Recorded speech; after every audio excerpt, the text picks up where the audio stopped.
இன்றைக்கி கடல் பாசி வச்சு புட்டிங் எப்படி செய்கிறதுன்னு பார்க்கலாங்க. இது உடம்புக்கு ரொம்ப நல்லது. வாய் புண்ணு, வயிறு புண்ணு இதெல்லாம் வந்து உடனே சரியாயிடும். இது மாதிரி செஞ்சு சாப்பிட்டோன்னா குழந்தைங்களுக்கும் ரொம்ப பிடிக்கும். சில பேர் இதை வந்து சைனா கிராஸ்ன்னு சொல்லுவாங்க. ஸோ இப்போ இது எப்படி செய்யலான்னு பார்க்கலாம் வாங்க. கடல் பாசி இந்த மாதிரி தான் இருக்கும். இதில் வந்து ஒரு 6-7 கிராம் அளவுக்கு எடுத்து நல்லா வாஷ் பண்ணிவிட்டு தண்ணி ஊற்றி இதை ஒரு அரை மணி நேரம் ஊற வச்சுக்கலாம். இந்த மாதிரி ஊற வச்சோம் அப்படின்னா இது சீக்கிரமே வெந்துடும்.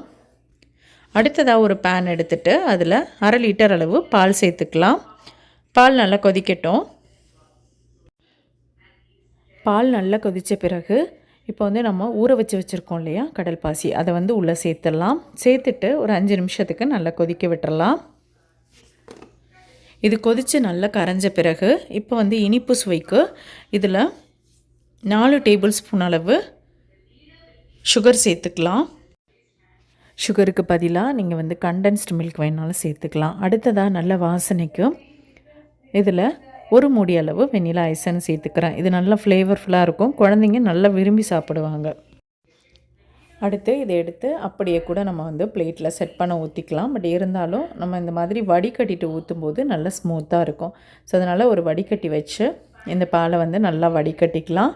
வடிகட்டிட்டு ஒரு பாத்திரத்தில் செட் பண்ணுறதுக்கு ஊற்றிக்கலாம். சாப்பாட்டு தட்டு இல்லைன்னா இந்த மாதிரி தட்டில் வந்து நம்ம ஊற்றிக்கலாம். ஒரு 10 நிமிஷத்துக்கு அப்படியே விட்டுட்டோம் அப்படின்னா ஓரளவு செட் ஆகிடும். இப்போ வந்து ஏதாவது பபிள்ஸ் இருந்ததுன்னா இந்த மாதிரி எடுத்து விட்டுட்டு கார்னிஷ் பண்ணுறதுக்கு மேலே நம்ம என்ன நட்ஸ் வேணுமோ அதை வந்து சேர்த்துக்கலாம். நான் வந்து ஒரு 5-6 பிஸ்தா பொடியாக நறுக்கி சேர்த்துக்கிறேன். இது அப்படியே குறைஞ்சது ஒரு 2 மணி நேரம் ஃப்ரிட்ஜில் வச்சு எடுத்துக்கலாம். இப்போ 2 மணி நேரம் ஃப்ரிட்ஜில் வச்சு எடுத்தாச்சு. அடுத்ததாக நமக்கு வேணுங்கிற ஷேப்பில் நம்ம கட் பண்ணி இதை வந்து சர்வ் பண்ணிடலாம். இது வந்து ரொம்ப ரொம்ப டேஸ்ட்டாக இருக்கும். செய்கிறதும் ரொம்ப ஈஸி. கண்டிப்பாக ட்ரை பண்ணி பாருங்கள். குழந்தைங்க பெரியவங்க எல்லாருமே நல்லா விரும்பி சாப்பிடுவாங்க. வீடியோ பிடிச்சிருந்தால் லைக் பண்ணி ஷேர் பண்ணுங்கள். தேங்க்யூ.